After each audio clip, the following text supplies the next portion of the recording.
Namaste, good evening, and welcome to the Vedanta Society of Greater Houston and our class on the Katha Upanishad.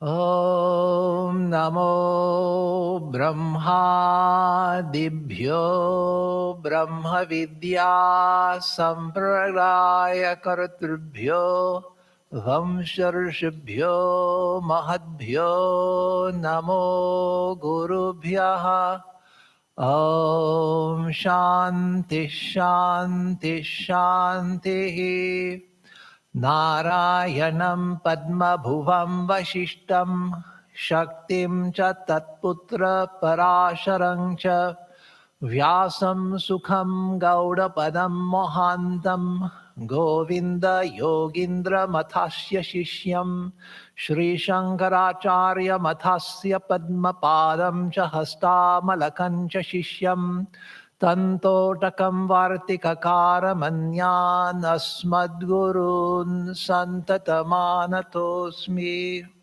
Om Shanti Shanti Shanti.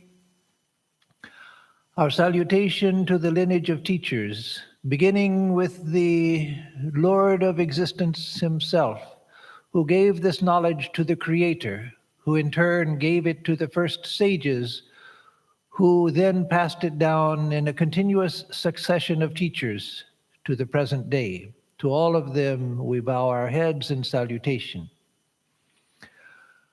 Shri Guru Bhyo Namaha Harihi Om Sahana Bhavatu Sahanau Bhunaktu Sahaviryam Karavavahai Tejasvinavadhitamastu ma vidvishavahai. Om Shanti Shanti Shanti. May that infinite reality protect us.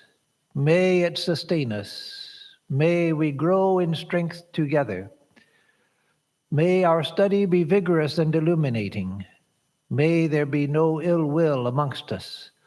Om Shanti Shanti Shanti. Hari Om Tat Sat. Om Peace, peace, peace be unto us all.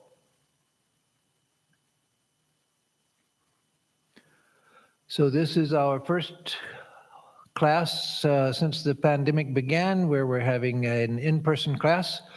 And so many people have come, it's hard to count them all. Let's see, there's 1, 2, 3, 4, 5, 6, 7, including me.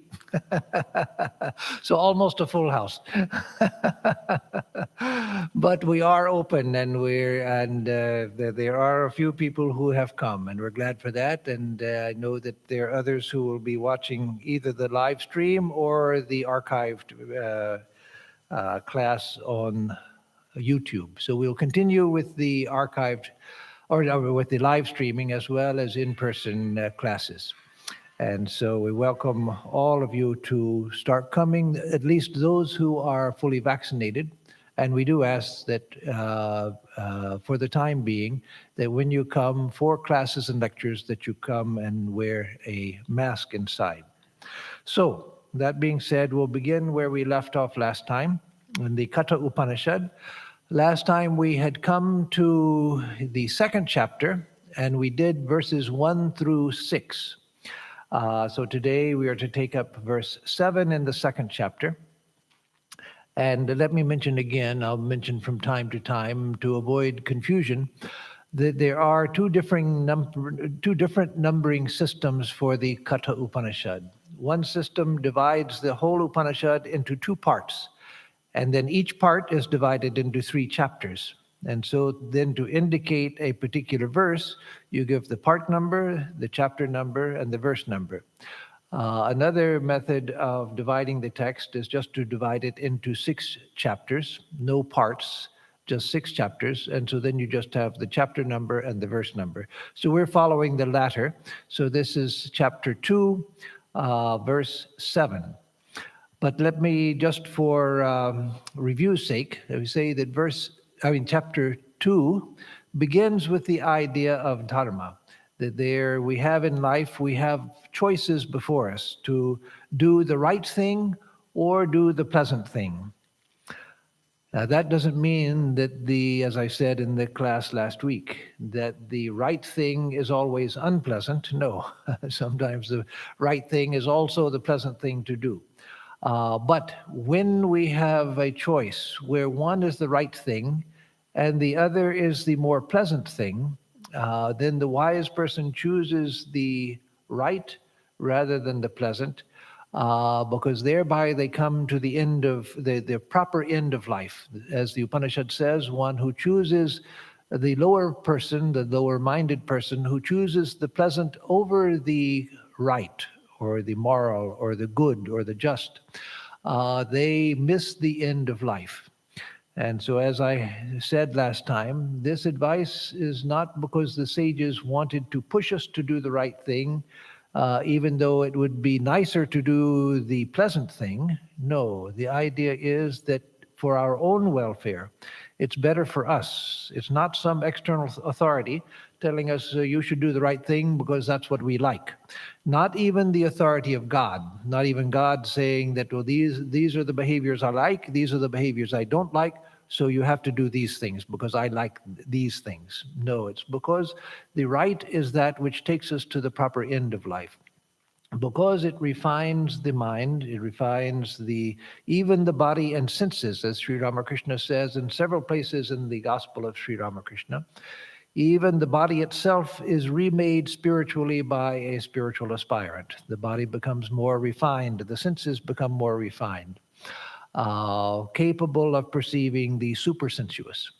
And so by following the right, the sattva, the material, the guna or the quality of purity, tranquility, happiness, clarity, transparency, that is increased.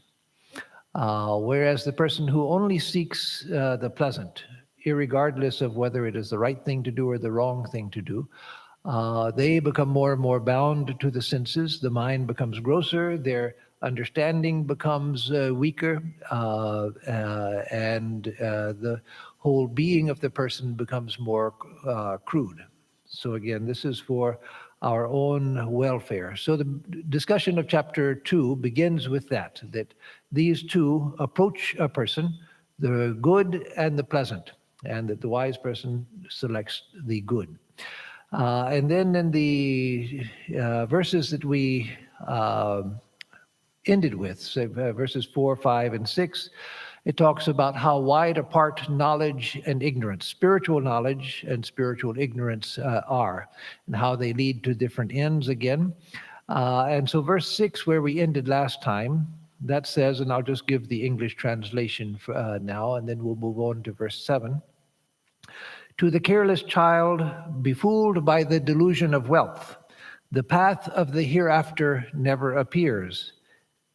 Such a one thinks, this is the only world, and there is no other. And thus they fall into my control again and again. Again, Yama, the Lord of death, the God of death, is speaking, the one who comes for us at the end of life to direct us either to higher worlds or to lower worlds or a quick return to this world. So he is speaking to Nachiketas. Nachiketa had asked for what happens after death. And Yama, as we remember, Yama had tried to get out of answering that, saying that this is very subtle, very difficult to understand. Even the gods were confused about this, so don't ask me about it. Tempted Nachiketas in various ways, and Nachiketa wouldn't accept the temptation. He said, no, the only boon that Nachiketa asks is for this knowledge of what happens after death. And Nachiketa had said in his original question, this third boon that he had, that some say after death it is, that is, the soul is, it continues to exist, and some say it is not, that is, death means the end of everything for the individual. So that was his question. So here Yama is saying that to the careless child befooled by the delusion of wealth, the path of the hereafter never appears. So again, that was Nachiketa's question. What is the hereafter? What happens to a person after they die? And then Yama says, one who thinks This is the only world, this that we see. This is the only world and there is no other. So when you die with that belief, of course, your idea is that if I die, then there's nothing left. If this world is all, and I am this material body and mind as I see, and that dies, then I'm gone. That's the end of me. So he says, those who think that this is the only world and there is no other, they fall into my control again and again, meaning that they die and they're born again. Then again they die, they're born again. Again they die, they're born again. So they fall into Yama's control again and again. The next verse where we're to start for tonight is verse 7, which says, let me see it in here. Shravanayapi bahubhiryo na labhyah shrinvantopi bahavo yam na vidyuhu ascharyo vakta kushalosya labdha ascharyo jnata kushalanushishtah. So this says that Shravana, and let me mention that this is very similar to a verse in chapter 2 of the Gita. In fact, there are many verses in the Katha Upanishad that are almost shared with the Gita. And the Katha Upanishad surely is much older than the Gita. So the Gita quotes several of the passages of the Katha Upanishad, or several individual verses. And this is one of them, though it modifies it. So this says, Shravanayapi bahubiryo nalabhya. That which, and that which means the self, the Atman, the true self. That which, even after hearing, many do not attain. So those who go to hear about the self, about the Atman, many of them who hear about it, they don't attain it. Shrinvantopi bahavo yam na vidyuhu.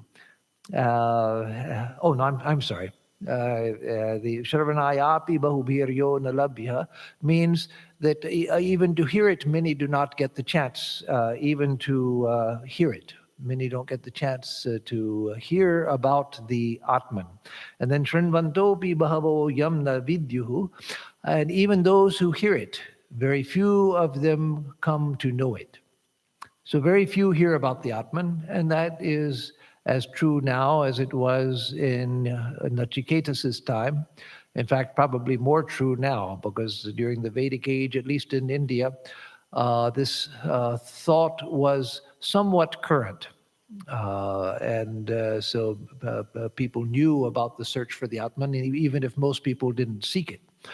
But nowadays, how many people in the world, out of the 7-something billion people in the world, how many even have any concept, hear anything about the Atman, about the truth of the divine self which everyone is, the real self, that which we are? How many hear that? So very few hear it. And of those who hear it, very few come to know, experience the self. Ascharyo vakta kushalosya labdha. The speaker, the teacher of the self. And that doesn't mean just somebody like me who gives a class on the self, but the speaker who understands deeply and has experience of the self. Such a teacher is very rare. Kushalosya labdha. And the student who gets it, who receives and understands the instruction, who attains to the instruction, is very skilled and clever.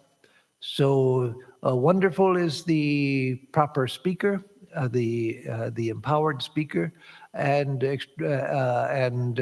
skilled is the listener. Ascharyo jnata kushalanushishtah. The one who knows it is wonderful, having been taught by an able teacher. So wonderful is the speaker, and clever is the student. And clever here means not in the negative sense that sometimes we say, oh, he's a little too clever for his own good, but they're deeply intelligent, very deeply skillful, kushala. So wonderful is the speaker, skillful is the listener. Wonderful is the one who knows it, having been taught by an able preceptor. So this is the idea. So it says, even to hear of it is not available to many. Many, even having heard of it, cannot comprehend it. Wonderful is its teacher, and equally clever the pupil.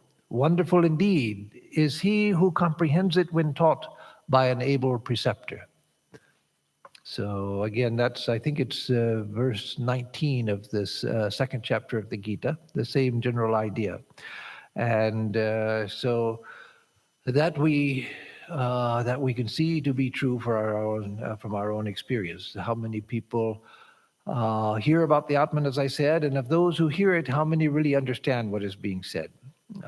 So that's there's a reason why it's so difficult, and that he will explain. So let me go to the next verse, verse 8, which says, Nanarena varena prokta esha suvigneyo bahudha chintyamanaha ananya prokte gatiratra nastyaniyan hyatarkya manu pramanat. So this says that nanarena avarena prokta esha suvigneyo.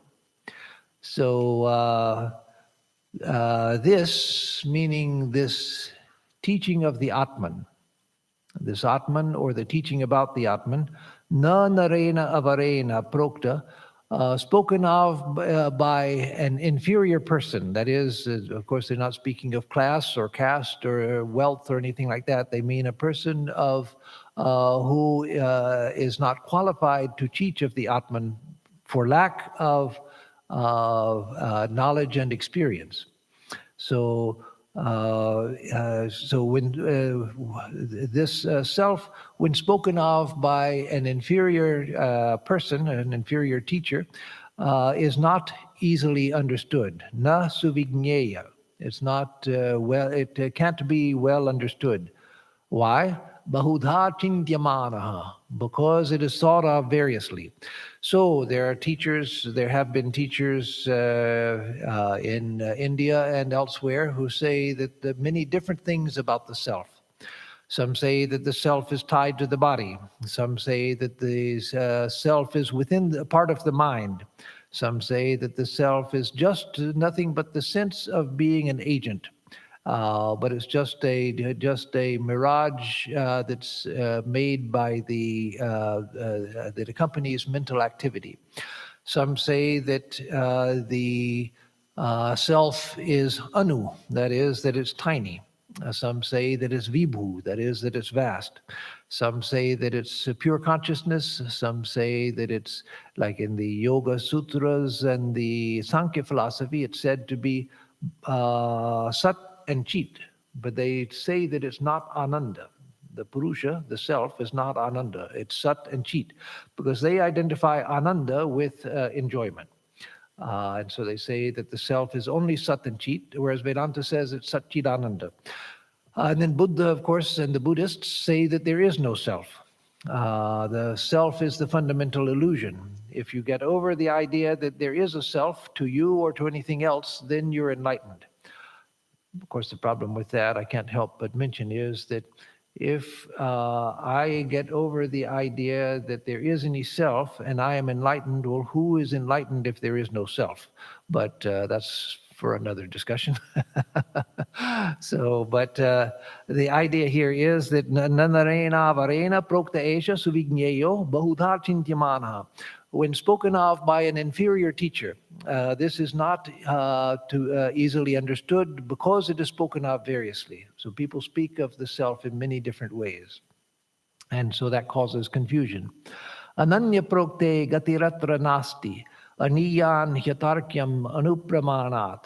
So this line, the third line, is interpreted in 4 different ways by Shankaracharya, and in a 5th way by Swami Sharavananda.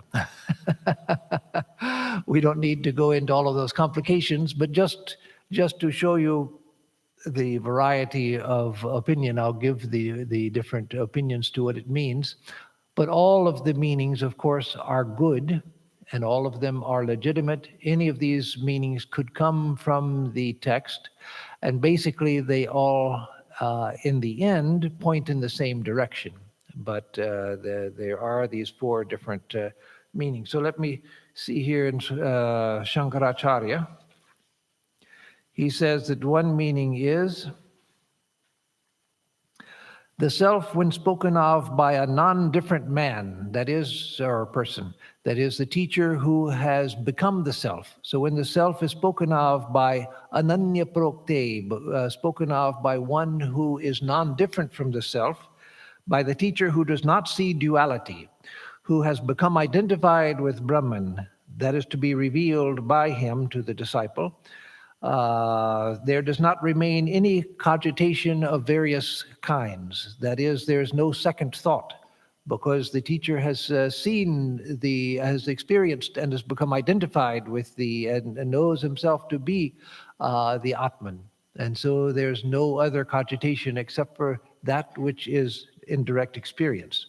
So another meaning is when the Supreme Self, that is not different from one's very self, is adequately taught, there is no other comprehension, because there's nothing else to be known. So not much difference, but there is a slight difference. And then the third one, when the non-different self is spoken of, there remains no transmigration. So when the non-different self, the self, so here it's speaking of the self which is non-different. And there is no transmigration after that. It's not speaking of cogitation and so forth. Or when the self is spoken of by a teacher who has become identified with Brahman that he speaks of, there is no non-comprehension, no non-realization. So these are the four different interpretations Shankaracharya gives. And here he gives the meaning that unless it is taught by another, and I'll explain that in a minute, there is no other way to it.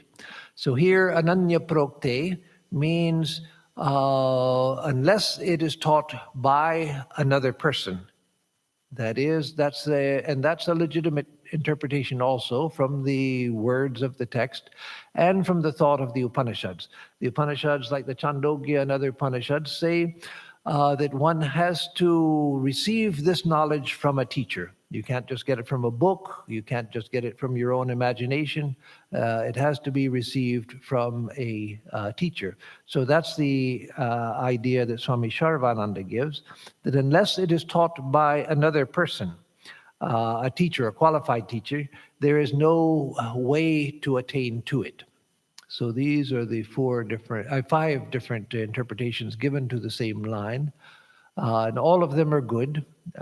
So one just takes the essence of, in fact, Shankaracharya's, his four are all somewhat similar, and Swami Sarvananda's is more different but still legitimate. Somewhat different interpretation from these four. It's more separated from the four given by Shankaracharya. So again, the idea is that when this is taught by, according to one interpretation, when this self is taught by one who is identified with it, then there is no miscomprehension. The gati ratra nasti. There's no miscomprehension. When one is taught the self that is non-different from the disciple, then the disciple doesn't have any other thoughts. They have just the thought of the Atman, etc. Or when the self is taught by a qualified teacher, another person, then one understands it. So that doctrine of the Guru, given in the Upanishads, in the Chandogya Upanishad,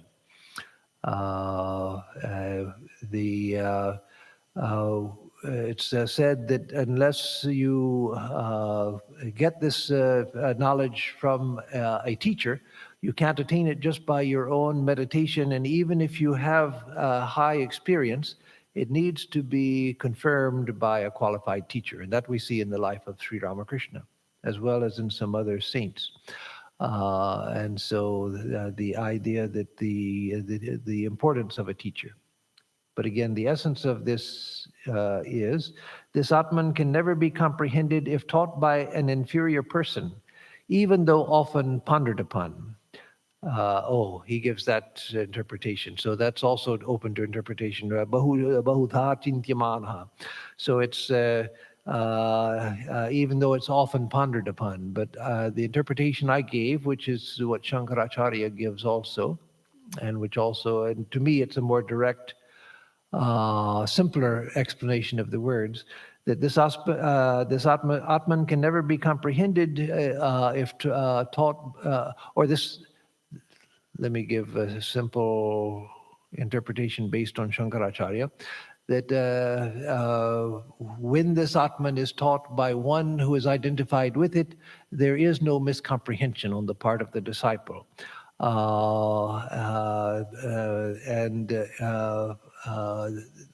The importance of that is because it is often thought of differently by many different teachers. And so it should be learned by one who has the direct experience of the self. Unless it is taught by another, there is no way to it. Subtler than the subtlest, it is unarguable. So that's the last of it. Aniyan, anupramanat aniyan, it's subtler than the subtlest, atarkyam, and it is unarguable. So this self, which is beyond argumentation, that means that you can't come to the self through tarka, through logic. That's a point that Shankaracharya makes very strongly, that that's the reason why the scriptures and the aptavakya, the statements of the realized souls, are so important, because logic can't come to the truth of the Atman. That's why, with all of the philosophy around the world, Chinese philosophy, Western philosophy, philosophy in different civilizations around the world, Greek philosophy, philosophers didn't come through philosophy to the experience of the self. In India, the self was realized by the sages, not from philosophy, but through inquiry and through this knowledge which was passed down from ancient times through a succession of teachers. And so that's why Shankaracharya says that that which is beyond the senses, that which is beyond the mind, beyond the senses, how could that be arrived at through logic? Because logic is based on sense perception, the things that we see, the things that we hear. The famous proposition used in India as an example of inference: if you see fire, you can infer that. If you see smoke, you can infer the presence of fire. And so all inference, all logic depends on sensory input. And so that when the truth is beyond the senses, when it's beyond the mind, it can't even be thought of, then how could logic possibly arrive at that? And so it has to be taught. So it's subtler than the subtlest, and it's unarguable. So then in verse 9, he says, Naisha matirapaneya proktanyenaiva sujnanaya preshtha yam tvamapa satyadhritir batasi twadrigno bhuyan nachiketa prashta. So this says that Naisha Tarkena Matirapaneya. This understanding cannot be attained through argumentation. Proktanye naiva sujnanaya preshtaha. Preshtaha, oh dear one, speaking to Nachiketa as a dear one. It can be understood when spoken of by another. That is when it's taught by a qualified teacher. Yam tvamapa satyadhritir batasi. Twadring no bhuyan nachiketa prashta. So yam tvamapa, that which you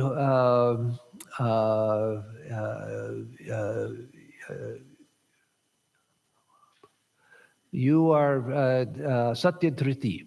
you, O Nachiketa, are of firm resolve. Satyadhriti, Satyadhritir Batasi, O dear one, you are of firm resolve. Twadring bhuyan Nachiketa prashta, that may we have other questioners like you. So the oh, the yam tuamapa. So that this is not attained. This understanding is not attained by logic, but it is understood well, O dear one, when taught by another. This truth which you have attained, yam tuamapa. This truth which you have attained is not is not understood by logic, nor, but it is well understood when taught by another. And you, O dear one, are a firm resolve. May we have many questioners like you. So the running translation, this knowledge which thou hast obtained is not attained by mere argumentation. It becomes easy of comprehension indeed, O dearest, when taught by another. You are of true resolve indeed. May we get inquirers like you. And so that, of course, is the natural response in any field of a teacher when they get a highly qualified student, a student who is capable of understanding that which the teacher has to give.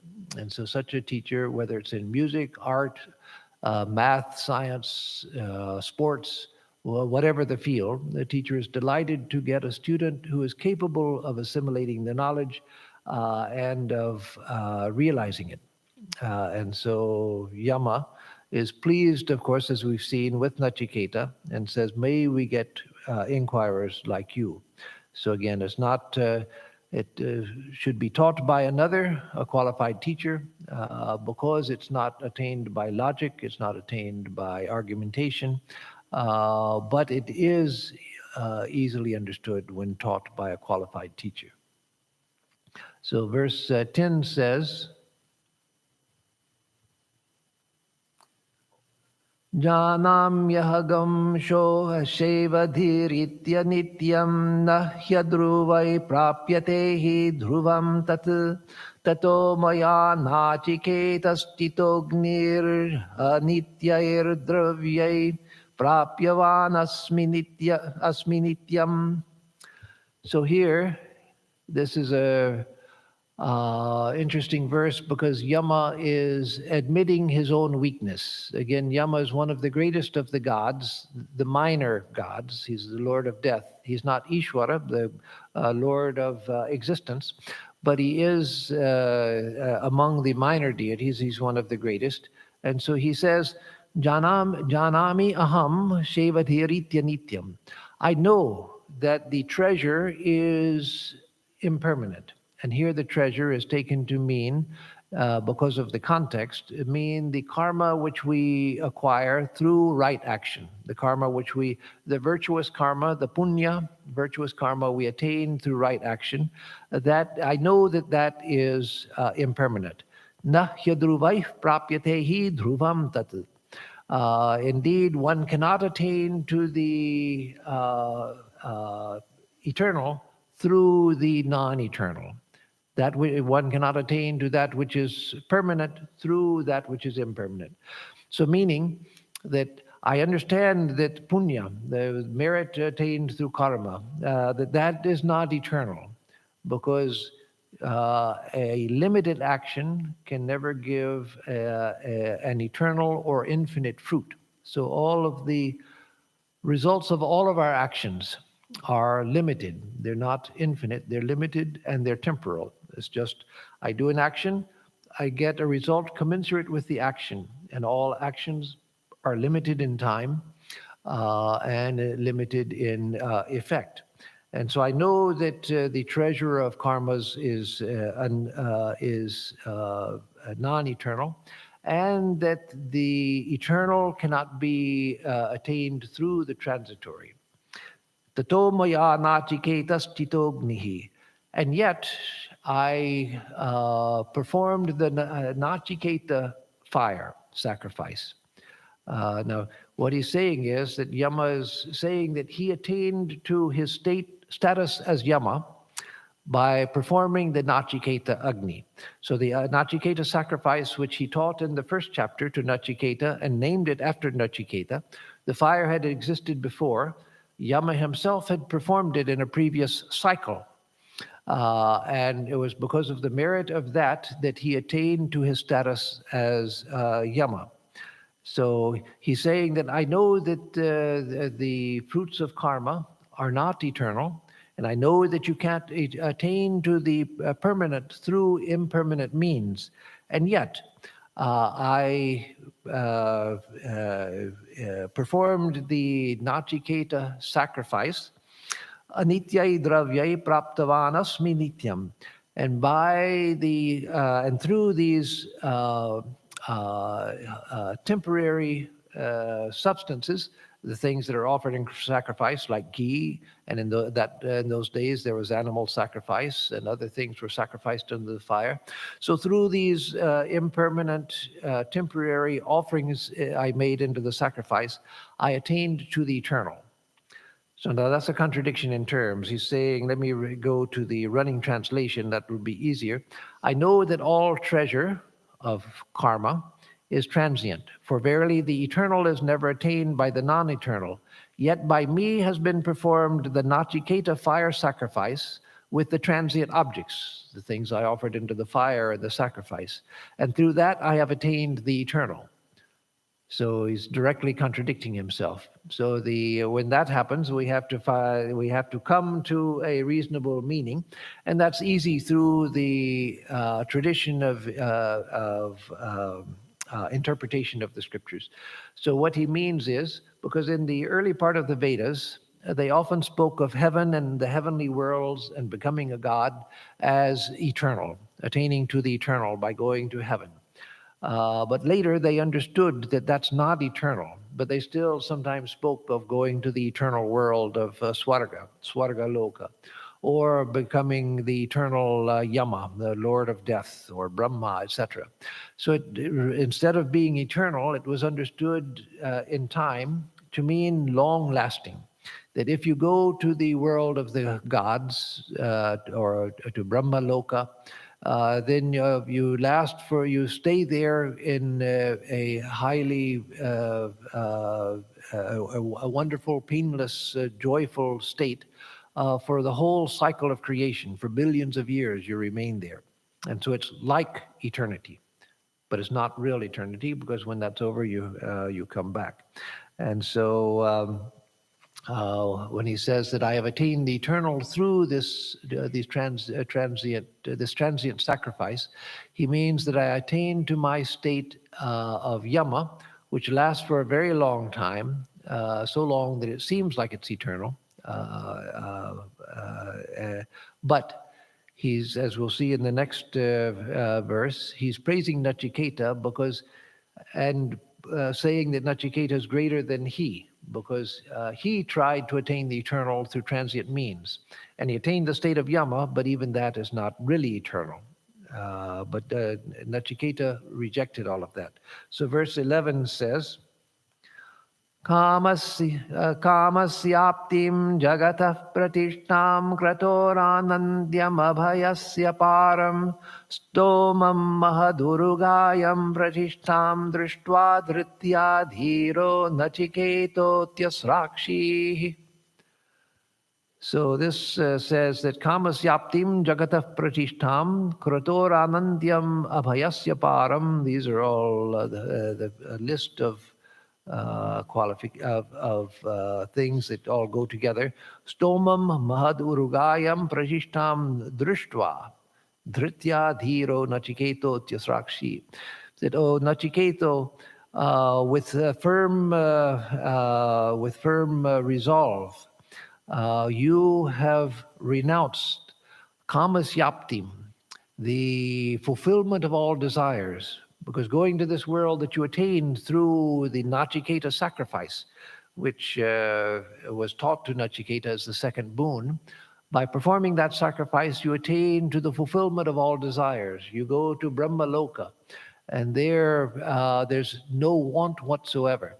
Not just no want, because that gives the idea of a sort of a passive state, but there's complete fulfillment. Kamasyaptim, the fulfillment of all desire, everything that the essence of everything that we long for is attained by attaining to that world. Jagatah pratishtham, it's the support of the whole world. So remember, Swami Vivekananda says that all worlds are right here. If we change our state of mind, we'll see a different world right here. Just as when we go to sleep, we're in the same place. We're right where we go to sleep. We're awake. We're lying in bed awake. We look around. We see our room. We close our eyes. We drift off to sleep, and all of this disappears, and we see another world. So, like that, when we die, this world disappears and another world appears. And so all of the worlds, including Brahmaloka, are right here. But Brahmaloka is Jagatah Pratishtham. It's the foundation of the world, because that is the highest world there where Brahma, the creator himself dwells, and he is the source of the universe itself. So it's the foundation of the world. Kratoranandyam, abhayasya param, kratoranandyam. It's the fruit of all of this sacrifices. The endless anandyam, the endless fruit of all sacrifices is Brahmaloka. So the very highest state that you can attain through the sacrifices is Brahmaloka. So it's the Krator Anantyam, the eternal fruit of all of the sacrifices.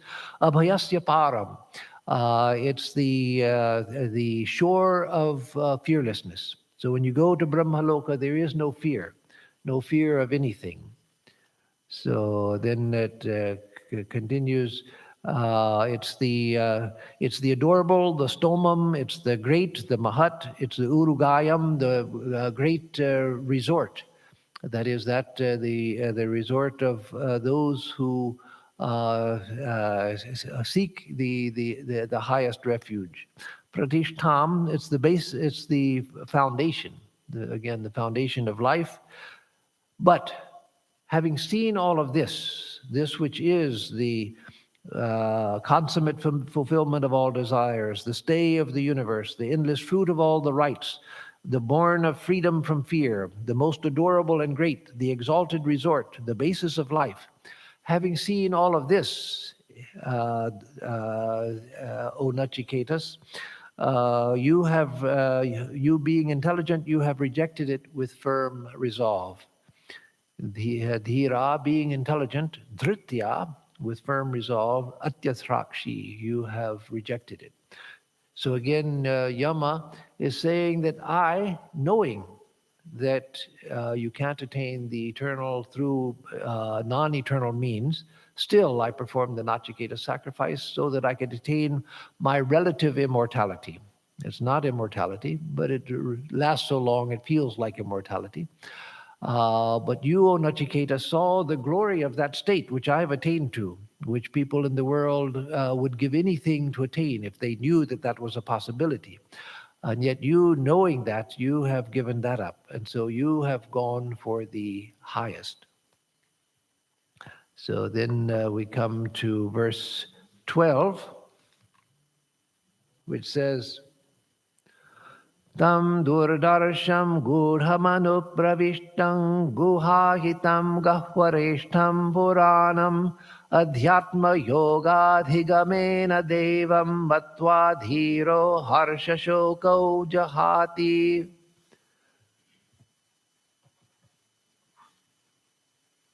So, tam durdarsham, that which is difficult to be seen, is speaking of the Atman again.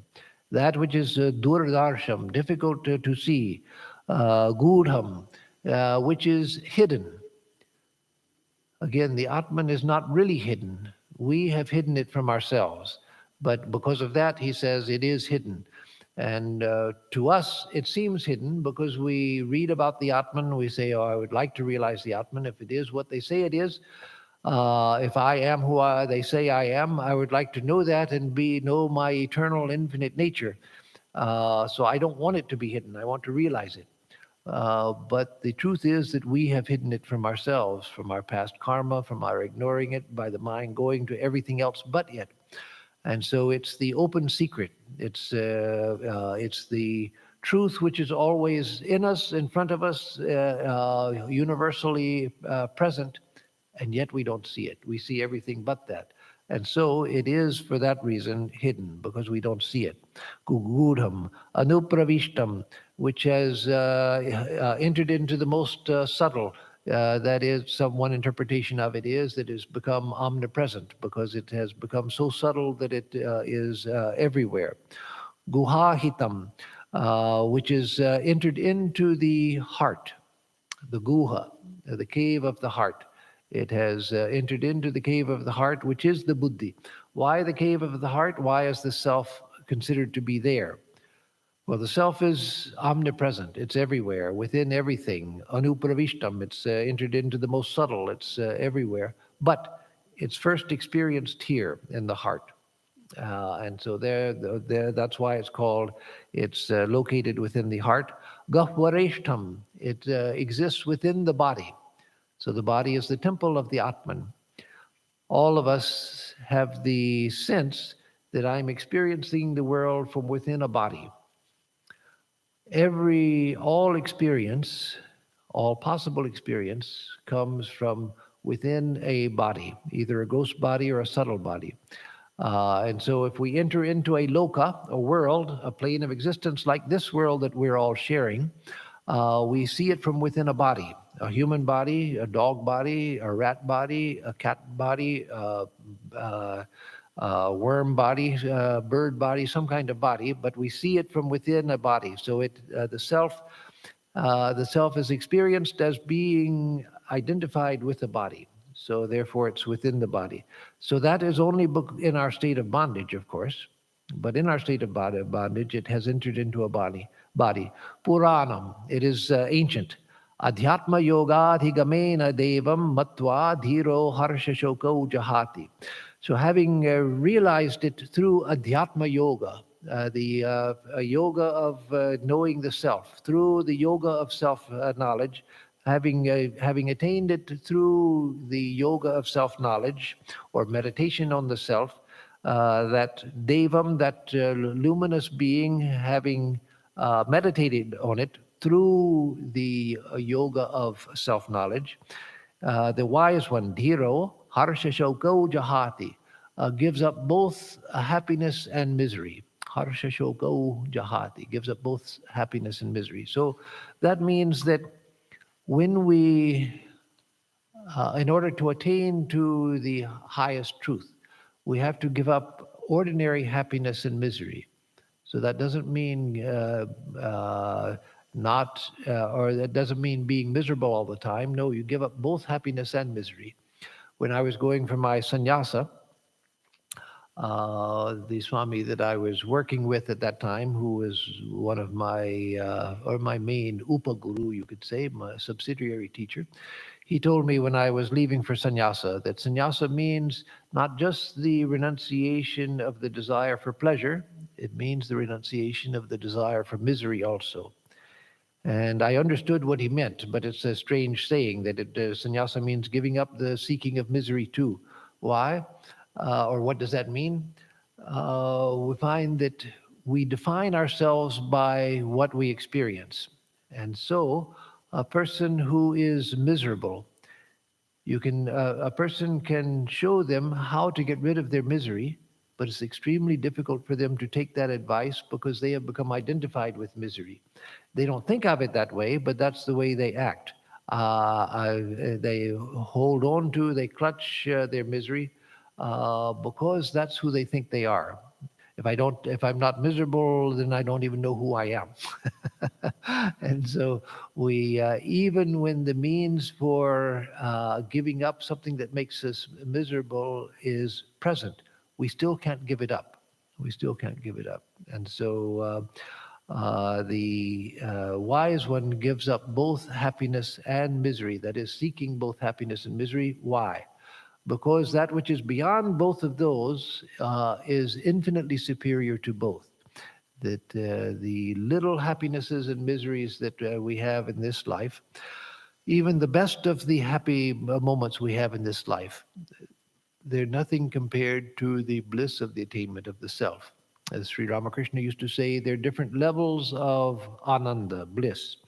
There's Vishoyananda. There's the joy of sense enjoyment, of the enjoying the objects of the senses. And so, no matter how what the object of the sense is, there's a limit to the joy we can get from the senses.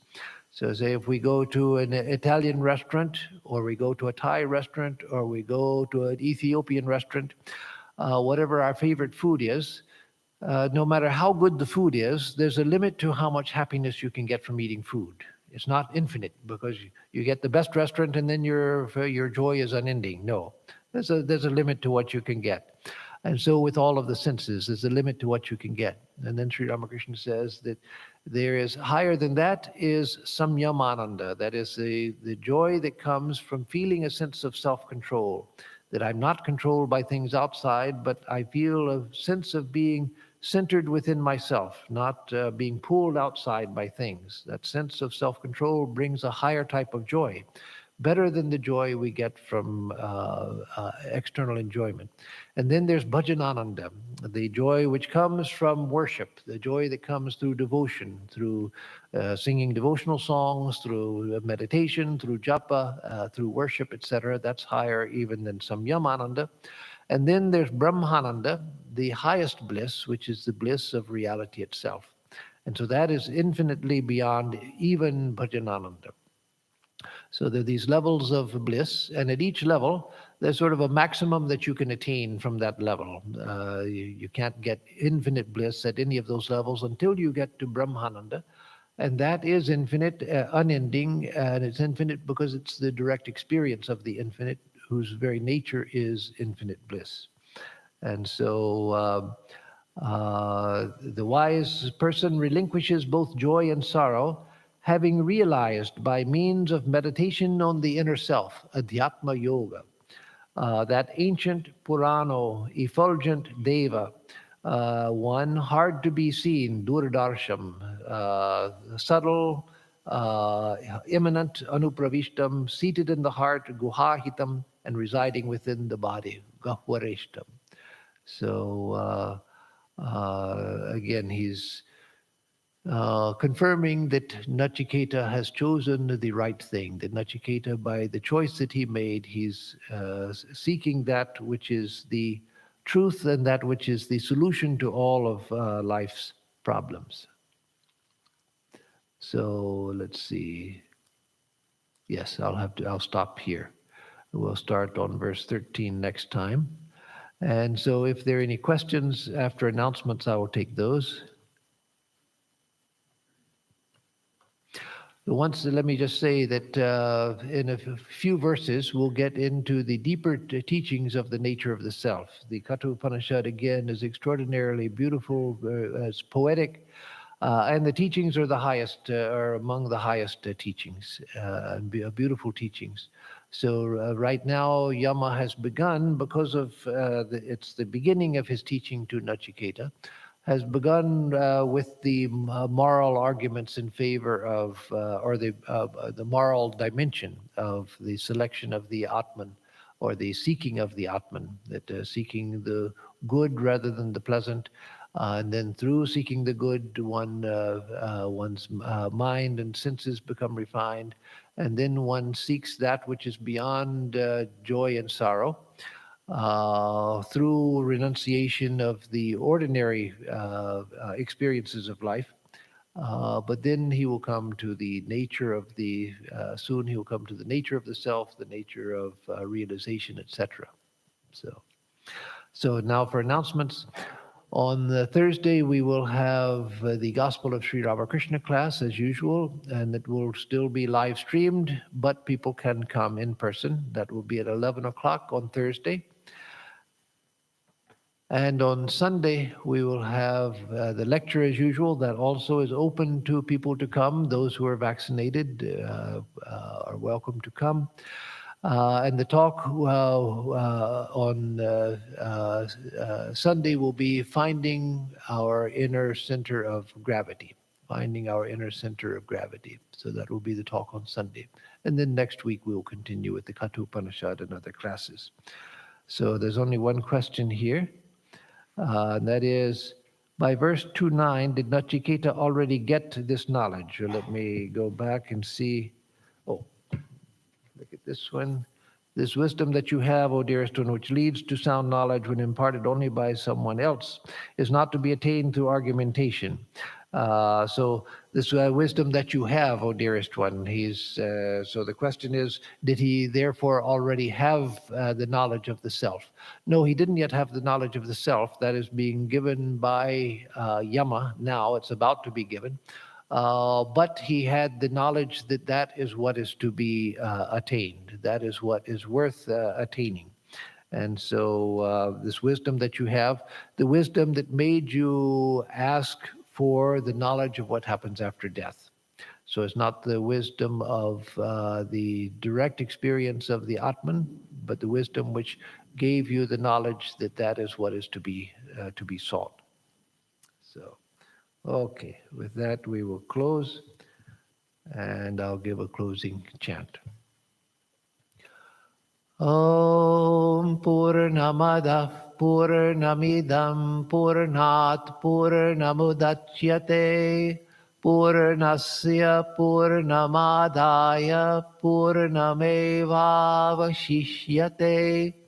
Om Shanti Shanti Shanti Harihi Om Tat Sat. That infinite reality is full, perfect, and complete. This relative universe is full, perfect, and complete. From out of the fullness of that infinite being, the fullness of this universe has come, and yet that being remains ever the same. Om, peace, peace, peace be unto us and to all the beings of the universe.